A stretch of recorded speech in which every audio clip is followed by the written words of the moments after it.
Buenos días. ¿Cómo han estado? Espero que muy bien.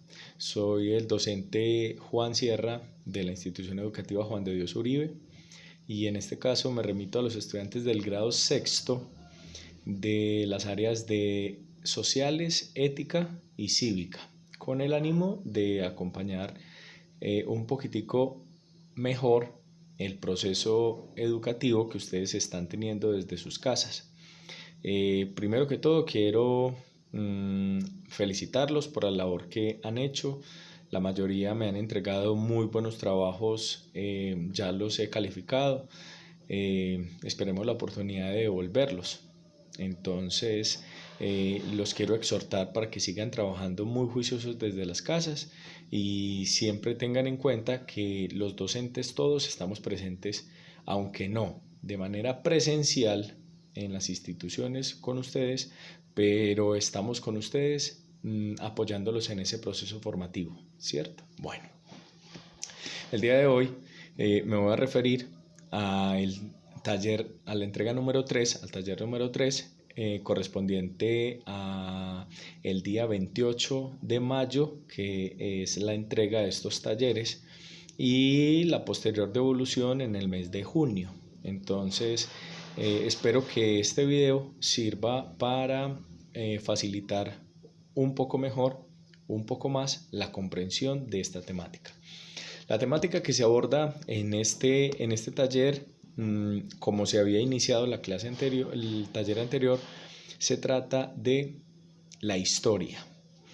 La historia es un tema muy importante para las ciencias sociales. Hay un famoso refrán que dice: quien no conoce su historia está condenado a repetirla. Entonces nosotros desde el Juan de Dios Uribe promovemos el conocimiento de la historia, no solo de nuestro municipio, no solo de nuestra institución, sino en general de toda la historia de la humanidad. En el taller anterior se había abordado que, como tal, todo el periodo que lleva la Tierra se divide en dos facetas o en dos periodos.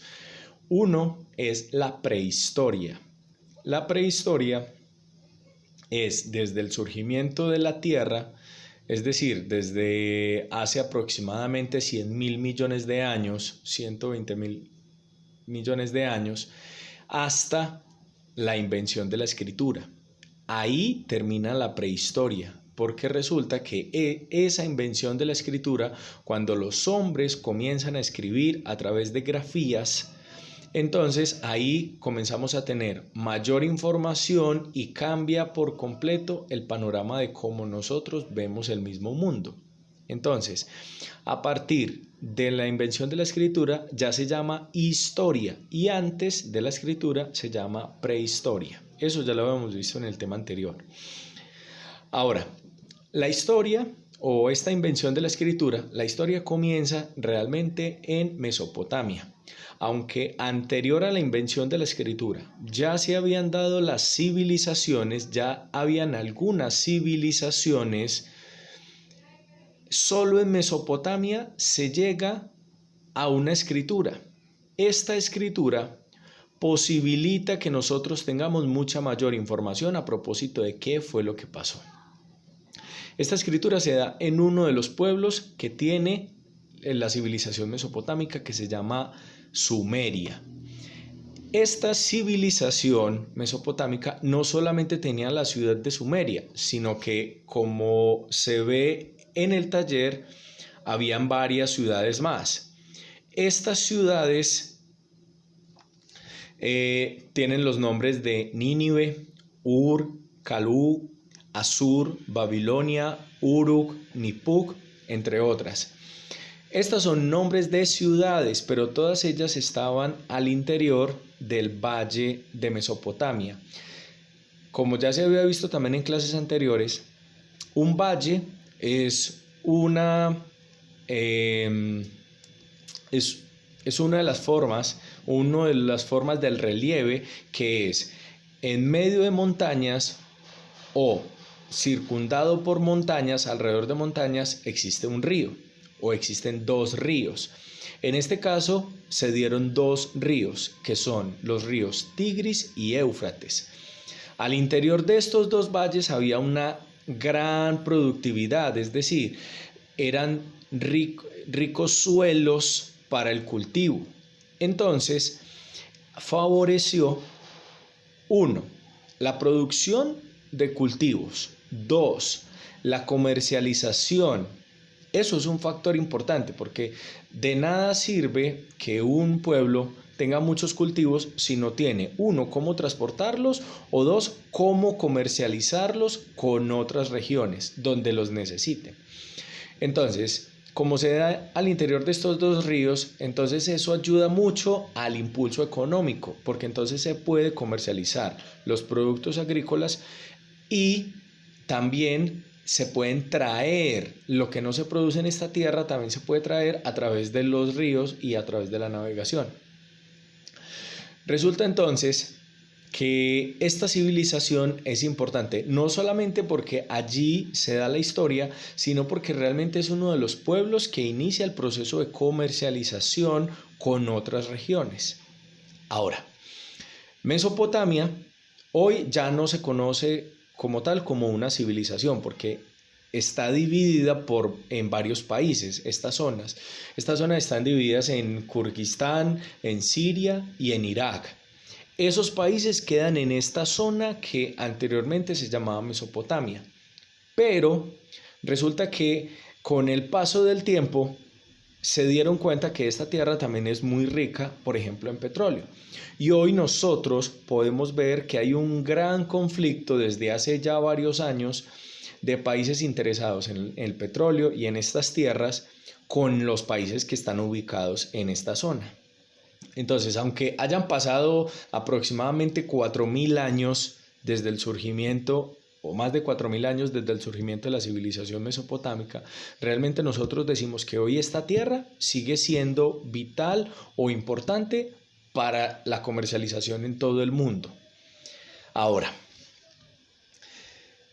esta civilización mesopotámica resulta que tiene varias divisiones, es decir, tuvo varios periodos en la historia. El primero y más antiguo de estos periodos se le conoció como el Imperio Acadio. Este nombre se le dio aproximadamente en el año 2300 antes de Cristo.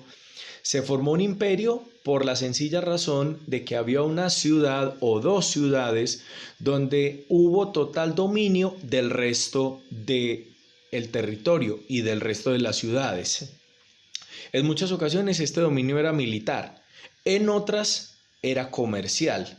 Pero entonces, en este caso, la ciudad que se erigió o que se mostró como capital del imperio es la ciudad de Dur-Sharrukin. En esta ciudad se asentó el emperador de ese entonces, que fue el rey Sargón. El rey Sargón I fue el que fundó el Imperio Acadio. Este imperio duró aproximadamente unos 600 años, Y después de Sargón I fue Sargón II y luego los sucesores, pero entonces más o menos hasta el 1700 estuvo en auge el Imperio Acadio.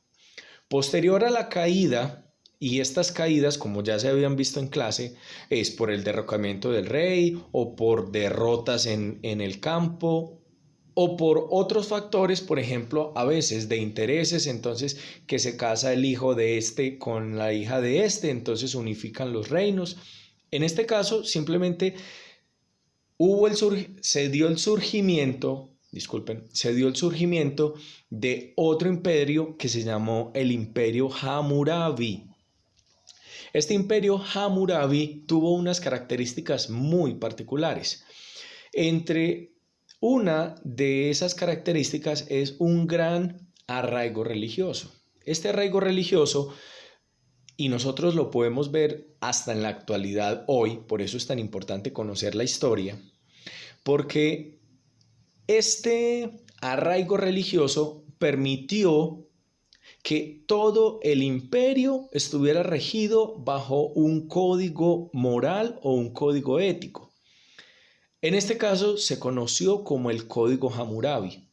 El Código Hammurabi fue como una especie de tablas de la ley que le dio uno de sus dioses, se lo entregó al rey Hammurabi. Este código decía todo cómo se tenían que comportar las personas al interior del imperio Hammurabi. Decía desde cómo vestirse, desde cómo actuar, desde cómo negociar. Decía absolutamente todo el panorama de comportamiento de los seres humanos. El que no estuviera inscrito dentro de este código Hammurabi, o el que se saliera, o el que no hiciera caso al código Hammurabi, realmente estaba condenado a la muerte y al infierno, por decirlo de alguna manera. Entonces, desde acá se comienza a ver que existe algo que se llama el miedo infundido, y entonces a partir de ese miedo usted puede controlar todo el pensamiento de todos los ciudadanos de su imperio. Es muy particular entonces este código Hammurabi porque en el código Hammurabi se instaura algo que se llamó, y hoy todavía nosotros lo conocemos, que se llama la ley del talión. La ley del talión es algo así, una traducción sería como el ojo por ojo y diente por diente, ¿cierto? Es decir, lo que tú me hagas, yo también te lo devuelvo y quedamos en paz. Hoy nosotros no podríamos decir que nuestra sociedad se rige bajo el código del talión, y aquí es donde entra la ética, la transversalización con la ética. Resulta que hoy, por ejemplo, nosotros hemos entendido que yo no puedo pagar o yo no puedo cobrar de la misma manera como a mí me fue cobrado. Es decir, si alguien entra a mi casa y roba, entonces yo no puedo decir que yo voy y hago ley o voy y hago justicia yendo a la casa de él y robándole también lo que él tiene. Hoy a nosotros nos han dicho entonces que debemos remitirnos ante un ente competente, ir a poner la denuncia, en este caso la policía o la fiscalía, ir a poner la denuncia si sabemos quién fue, y nosotros dejamos que sea un personal encargado bajo una constitución, amparados en una constitución, quienes juzguen y quienes hagan la justicia. Resulta entonces que esta ley del talión, aunque todavía en algunos países aplique, en la mayoría de los países no aplica un código moral como el código Hammurabi. Ahora, este imperio Hammurabi tiene su caída alrededor del año 1100, y se erige o se instaura un nuevo imperio que se llama el Imperio Asirio. Ese nombre asirio es muy bien asociado entonces al país que hoy nosotros conocemos como Siria, ¿cierto? Resulta que en Siria hoy nosotros podemos ver un montón de conflictos que yo creo que se pueden remontar a hace aproximadamente 3000 años, y todavía no se terminan los conflictos en estos territorios como el de Siria. Este imperio asirio tuvo como la ciudad principal la ciudad de Assur.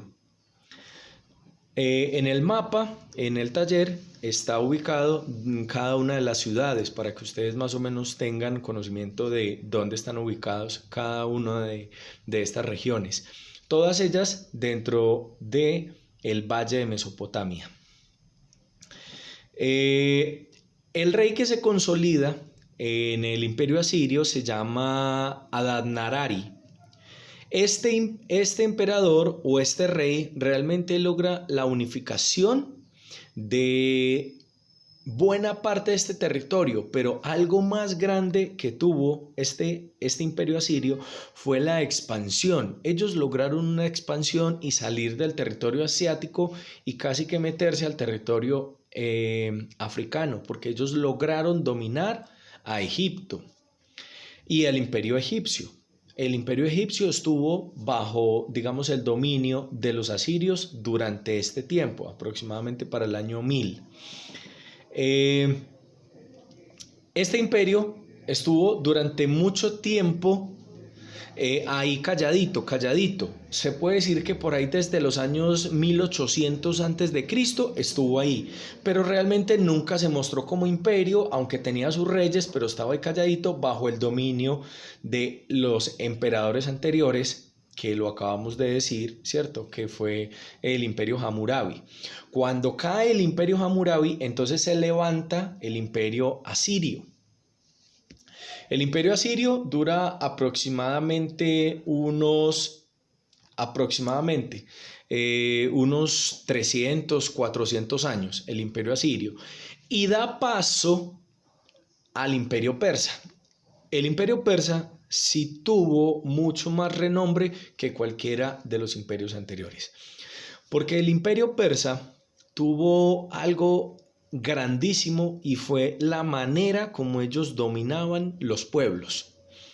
Ellos los dominaban, pero realmente no los exterminaban, sino que los dominaban, los derrotaban en la batalla, y los que quedaban vivos los ponían a servir a ellos. Entonces se daba una doble implicación. Uno, que ellos dominaban un territorio, pero a su vez había una apropiación o una adopción de esa cultura. Porque si usted acababa con todos los que habían al momento de usted derrotarlos, entonces ya se perdía esa cultura, porque entonces usted ya no iba a aprender cómo era que ellos hacían las cosas, simplemente usted dominaba el territorio y ya. Pero cuando usted adopta esos que sobreviven, realmente usted está adoptando esa cultura que ellos tenían, porque hay un cruce de culturas de los que habían con los que llegaron. Entonces el imperio persa se expande por toda Asia. Y es más, tiene su propensión o tiene su anhelo de expandirse hasta Europa. Y entonces se encuentra, y es una historia muy famosa, fueron los persas los que invaden, por ejemplo, el territorio griego, ¿cierto? Cuando se enfrentan contra los espartanos. Es este imperio persa el que se enfrenta contra ellos tratando de conquistar Europa. Ahora, resulta que entonces tuvo dos grandes representantes de todo su imperio, que fueron los reyes Darío, que fue Darío I, Darío II y Darío III, y el rey Jerjes. Fueron dos reyes que realmente fueron muy conocidos por toda la historia, y en cada uno de ellos tuvo, digamos, su momento de esplendor. El imperio persa toma como ciudad principal Babilonia, y cuando el imperio persa cae a manos del emperador romano Alejandro Magno, entonces Alejandro Magno va y toma posesión de esa ciudad principal que era Babilonia. Se da algo muy particular. Todos los emperadores querían expandir y querían dominar la totalidad del mundo. Y cada uno de ellos murió o cayó en ese anhelo, en querer dominar a todo el mundo. Alejandro Magno, que es el tema que sigue, el próximo taller, muere tratando de conquistar India o la India. Es herido mortalmente, pero él también tenía esa propensión de querer dominar todo el mundo. Acá nos podemos hacer una pregunta desde la ética, porque todos los emperadores quieren dominar la totalidad del mundo. ¿Por qué no se conforman con su zona, con su territorio, con las riquezas, sino que el hombre siempre tiene afán de conquistar todo el mundo? Y esto no solamente pasó en la antigüedad. En los grados anteriores, cuando estén avanzando, se darán cuenta, por ejemplo, que Napoleón estaba en Francia y en Alemania y fue derrotado tratando de conquistar Rusia, que era un territorio completamente lejano, porque él también quería dominar el mundo. Esas cosas nosotros las tenemos que evaluar en el tema de ética. ¿Por qué el hombre o por qué parte de su identidad se caracteriza por querer dominarlo todo? Por ejemplo, nosotros queremos hacer lo que queremos en nuestra casa, pero si tenemos dos casas, o entonces está la casa de mi papá y la casa de mi mamá, entonces yo también quiero mandar en la casa de mi papá, no solamente en la casa de mi mamá. Yo quiero, por ejemplo, que todos los de mi grupo, no solamente mis amiguitos, me hagan caso, sino que también los de mi grupo. Eso es una pregunta que aplicaría. ¿Acaso qué hay en nosotros que nos hace querer dominar a todos? Ahora, este era el último gran imperio. Voy a más o menos a tratar de explicar para terminar el tema del taller. Entonces, en el taller, en la primera pregunta, estoy preguntando que trate de explicar por qué es importante conocer la historia del imperio mesopotámico. Es decir, le estoy preguntando por qué a nosotros, 4500 años después, nos es importante conocer el imperio mesopotámico. ¿Qué del imperio mesopotámico nos enseña hoy todavía?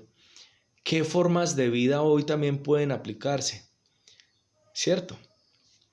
La segunda pregunta es, todas las antiguas civilizaciones tuvieron en común el establecimiento de las riberas de los ríos y los mares. No solamente esta, el imperio chino, que también lo veremos luego, el imperio chino también tuvo esta condición. Los indios, el imperio indio, estuvo alrededor de el Ganges, el Indo y el Ganges. La civilización china estuvo en medio de los ríos Huanghe y Yangtze. Y en la parte inicial de este video estoy dando la respuesta. 3. Piensa cuáles fueron las condiciones que se presentaron para que un grupo de pueblos de la antigüedad se les denominara civilización, y explica qué diferencias hay con otros pueblos que no se les llama a sí mismo. Es decir, ¿por qué se le da el nombre de civilización? Realmente yo también dije algunas de las características, ¿cierto? Pero ¿por qué ese nombre es necesario dárselos a esos primeros pueblos de la antigüedad? ¿Por qué es necesario ese nombre? ¿Qué es lo que implica ese nombre? Puede tener la ayuda para responder esto si buscas la palabra civilización en el diccionario. Eso te puede dar luces, pero yo no quiero que la respuesta solo sea la respuesta del diccionario. 4. Analiza cada uno de los imperios que se dieron en Mesopotamia y explica, según tu forma de ver, cuál fue el más importante y por qué. Yo acabé de hablar de cada uno de ellos, entonces yo quiero que ustedes analicen, lean detenidamente y piensen cuál pudo haber sido el más importante. 5. Según el anterior texto, a través de un cuadro comparativo, explica las diferencias de civilización y reino. Yo quiero que en el cuadro comparativo, en una casilla, me pongan civilización y en la otra me le pongan reino. ¿Cuál es la diferencia entre una civilización y un reino? Les doy un ejemplo. Si ustedes me van a poner por extensión, entonces, el reino es mucho más pequeño que la civilización, ¿cierto? La civilización se está hablando en el tiempo y en el espacio es mucho más grande. Eso es solo un ejemplo. Y así yo esperaría por ahí al menos 3 puntos, como mínimo 3 puntos en los cuales ustedes me comparen y me expliquen las diferencias. 6. Con tus propias palabras, explica los hechos y situaciones en comparación con la antigua Mesopotamia que permitieron a la región del suroeste antioqueño tener un gran progreso en comparación con otras regiones de Antioquia o de Colombia que conozcas. Esta es una pregunta que transversaliza con el área de cívica. Y yo necesito que ustedes más o menos hagan como una especie, no me lo escriban, pero mentalmente hagan un plano comparativo con esa civilización, qué tuvo para su desarrollo, y vengan y lo comparen, y entonces ya me lo escriban solo, o sea, la comparación es mental, pero luego vienen y me escriben esas circunstancias que ustedes creen que se dieron en Andes. Ustedes más o menos conocen la historia de Andes, pero resulta que ustedes desde hoy, o sea, desde la actualidad, ustedes pueden saber cuáles son esas cosas que hacen que Andes sea, por ejemplo, un municipio que tenga mayor empuje o mayor desarrollo que otros pueblos de la misma región. Yo quiero que vayan por esa línea. 7 y última pregunta del taller. ¿Cuál es tu posición frente a las leyes mencionadas en el Código Hammurabi? Y justifica la respuesta. Acá yo les puedo pedir, uno, si pueden ampliar la información investigando, sea a través de internet o sea a través de otro medio, si tienen un libro de historia, muy bien. A propósito de las leyes del Código Hammurabi, si no, solo se quedan con las que están mencionadas en el texto, en el taller. Y entonces usted va a analizar, esta es la transversalización muy bien con ética. Usted me va a mencionar, ¿usted qué piensa a propósito de ellas? ¿Usted cree, por ejemplo, que hoy se pueden aplicar a partir de otras que puede que yo no esté mencionando? Usted puede encontrar una que todavía se aplique, o sea, una ley que tenga aproximadamente vigencia 3000 años, ¿cierto? Quiero que usted tome posición y me explique y me dé su punto de vista a propósito de lo que piensa de ese tipo de leyes. Espero entonces que les vaya muy bien en la resolución de este taller. Espero que mi explicación les haya servido de mucho y les haya ampliado su campo conceptual. Y les pido, lean detenidamente, tanto antes de hacer el trabajo, lean el texto, como en el desarrollo. Lean muy bien qué es lo que me están escribiendo. Espero que tengan muy buen día. Muchas gracias y muchos éxitos. Que estén muy bien, grado sexto.